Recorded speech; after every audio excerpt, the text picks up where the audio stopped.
this really a worldwide craze? Is it really booming, especially here in the U.S.? Yeah, so Pop Mart items, including Labubu, which is part of the series, it's expanding, it's skyrocketing, not only in China where it's manufactured, but here in the US and Europe, really everywhere. People have really, kind of tied on to these crazy little monsters, and it's continuing to expand. Okay, back in the day, like the opening of, say, a new Starbucks, Whole Foods, the kind of thing that would pop up and breathe life into a neighborhood. Are we seeing that right now with Pop Mart? Because I think it's important to make the distinction between a fad and a trend. Will these Pop Marts still be around in a matter of months, even years? Yeah, so I definitely think Pop Mart opening a brick and mortar store in any location suggests that that area will see a spike in sales, maybe a spike in economic prosperity. And I think the thing about Pop Mart is they have so many different Yeah. items that are created by singular artists and have so much, again, artistry poured into them that even if the Labubus are not sought after in the future, they have other items that are really grabbing people's attention, especially because of the blind box experience. So I definitely think that where these brick and mortar stores are located, they'll see a lot of sales and, a lot of people coming from far away, from down the street for, at least the next couple of years. Yeah, Samantha, I think that creativity is really one of the things that's driving this Pop Mart trend, as you talked about. These dolls are inspiring TV shows, theme parks, even a movie now that's coming out. So they do have a certain staying power, other that a lot of toy trends simply don't.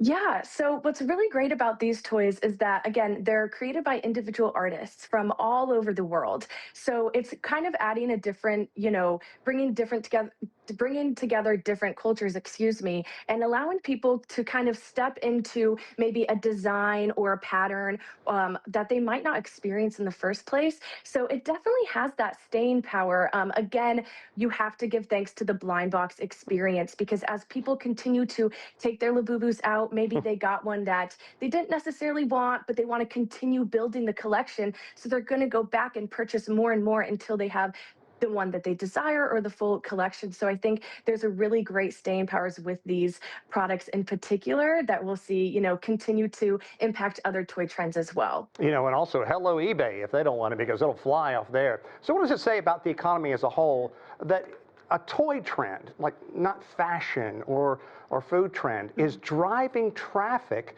to communities and cities that have been struggling?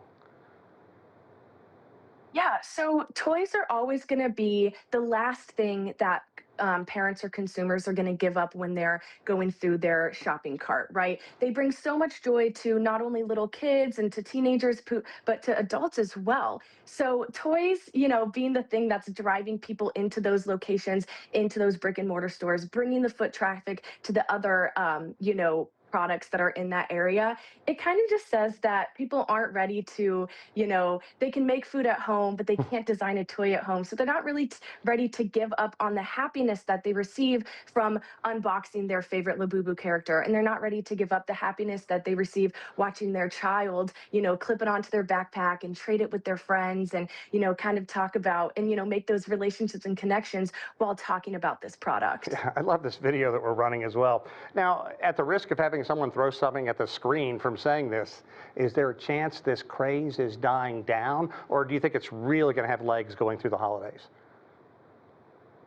Yeah, so the thing about these crazes is that we have social media behind it. So there's always a chance that something else is going to come on social media that everyone's going to love and tie themselves to. But we have seen such prosperity with the Labubus that I don't really see that going away anytime soon. And even if it did, again, Pop Mart has so many different collections like the Crybaby collection, excuse me, the Molly collection, the Skull Panda collection that also has that blind box kind of idea.